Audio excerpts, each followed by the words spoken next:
अकोला जिल्ह्यातील पातूर तालुक्यातील सावरगाव येथे एका 10 वर्षीय चिमुकलीवर झालेल्या अत्याचारामुळे संपूर्ण जिल्हा हादरला असून सर्वत्र संतापाची लाट उसळली आहे। या माणुसकीला काळीमा फासणाऱ्या घटनेची दखल घेत शिवसेनेच्या वरिष्ठ पदाधिकाऱ्यांनी पीडित कुटुंबाची भेट घेऊन त्यांचे सांत्वन केले। विशेष म्हणजे राज्याचे उपमुख्यमंत्री तथा शिवसेना पक्षप्रमुख एकनाथराव शिंदे यांनी स्वतः भ्रमणध्वनीवरून पीडित कुटुंबाशी संवाद साधत त्यांना न्यायाचा विश्वास दिला। पदाधिकाऱ्यांकडून कुटुंबाची भेट। या घटनेची माहिती मिळताच माजी आमदार तथा शिवसेना जिल्हाप्रमुख नारायणराव गव्हाणकर, जिल्हाध्यक्ष चंद्रशेखर पांडे गुरुजी आणि महिला आघाडी प्रमुख उषाताई विरक यांच्यासह पक्षाच्या अनेक पदाधिकारी व कार्यकर्त्यांनी सावरगाव गाठले। पीडित कुटुंबाची परिस्थिती पाहून पदाधिकाऱ्यांनी त्यांना धीर दिला आणि हा लढा न्यायाचा असल्याचे सांगितले। मुख्यमंत्र्यांचे थेट सांत्वन। भेटीदरम्यान जिल्हाप्रमुखांनी राज्याचे उपमुख्यमंत्री एकनाथराव शिंदे यांच्याशी संपर्क साधून दिला। मुख्यमंत्र्यांनी पीडित कुटुंबाशी चर्चा करून त्यांचे सांत्वन केले। आम्ही तुमच्यासोबत खंबीरपणे उभे आहोत। आरोपीला कडक शासन केले जाईल आणि कुटुंबाला पूर्ण न्याय मिळेल अशा शब्दांत मुख्यमंत्र्यांनी कुटुंबाला आश्वासित केले। आरोपी जेरबंद, फाशीची मागणी। या प्रकरणातील नराधम आरोपीला पोलिसांनी अटक केली असून त्याच्यावर कठोर कारवाईची प्रक्रिया सुरू आहे। अशा विकृत मानसिकतेच्या व्यक्तीला कोणतीही दया न दाखवता फाशीची किंवा कठोरात कठोर शिक्षा व्हावी अशी मागणी सावरगावचे ग्रामस्थ आणि स्थानिक पदाधिकाऱ्यांनी केली आहे। यावेळी स्थानिक पदाधिकारी, कार्यकर्ते आणि मोठ्या संख्येने ग्रामस्थ उपस्थित होते। अशाच ताज्या आणि महत्त्वाच्या बातम्यांसाठी आमच्या चॅनलला सबस्क्राईब नक्की करा। एसपीला सांगितलंय की सगळे पुरावे गोळा करून त्याला 6 पार लटकवून टाकायचं फाशीवर। दुसरं काय त्याला असं जर करायला लागले यांना भीती निर्माण करण्यासाठी पूर्ण फाशीशिवाय दुसरी सजा नाही आणि म्हणून ही पण केस फास्ट ट्रॅकवर टाकून यांना आरोपीला नराधमाला तो ज्यांनी हे कृत्य केलं अतिशय निर्गुण कृत्य केले आहे, माणुसकीला काळीमा फासणारा केलेला आहे आणि या परिवाराच्या सोबत आपण आहोत। बिलकुल मी त्याच्यामध्ये लक्ष घालून आहे।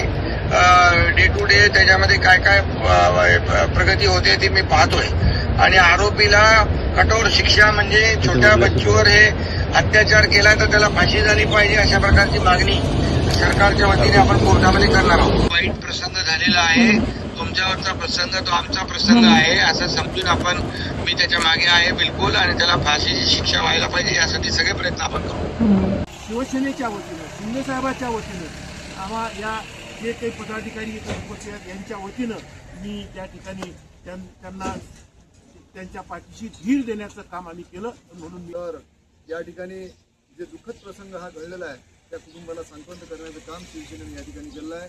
आमचे शिवसेनेचे राज्याचे लाडके उपमुख्यमंत्री, मुख्य नेते शिवसेनेचे अतिशय संवेदनशील व्यक्तिमत्व आहे, सगळ्या राज्याला माहिती आहे आणि आज त्यांच्या माध्यमातून व्हिडिओ कॉन्फरन्सिंगद्वारे, व्हिडिओ कॉलद्वारे या कुटुंबाचं सांत्वन आदरणीय आमच्या शिंदे साहेबांनी या ठिकाणी केलेलं आहे आणि या कुटुंबाला एक मजुरी करणारं कुटुंब आहे। अशा परिस्थितीत आर्थिक त्यांची परिस्थिती फार कोलमडलेली आहे।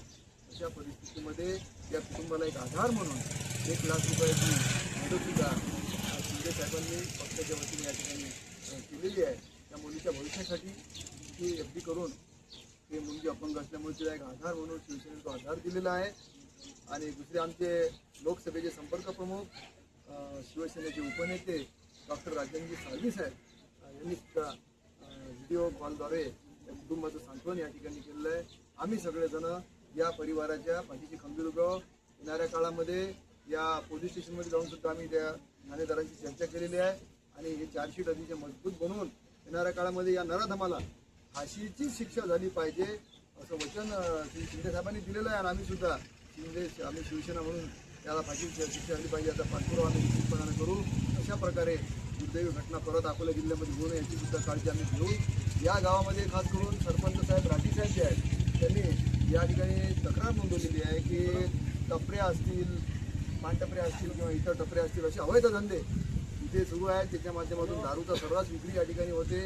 याच्यामध्ये पोलीस प्रशासन एकदम सुस्त आहे आणि पोलीस प्रशासनाची जबाबदारी आहे की अशा पद्धतीने अवैध धंदे जर या ठिकाणी सुरू असतील तर ते त्वरित बंद झाले पाहिजे। अवैध धंदे आणि नशा पाण्यामुळे असे प्रकार घडतात असा आरोप खऱ्या अर्थानं सरपंच आणि ग्रामस्थांनी या ठिकाणी केलेला आहे। ते अवैध धंदे त्वरित बंद झाले पाहिजेत असं आवाहन मी पोलीस प्रशासनाला करतो। जर याच्यामध्ये जर पोलीस प्रशासनानं हलगर्जी जर केली तर निश्चितपणाने आम्ही त्या पोलीस प्रशासनाच्या विरुद्ध आणि शिवसेना ही आवाज उठवेल. शिवसेना या ठिकाणी त्याच्या विरुद्ध योग्य ती कारवाई करेल.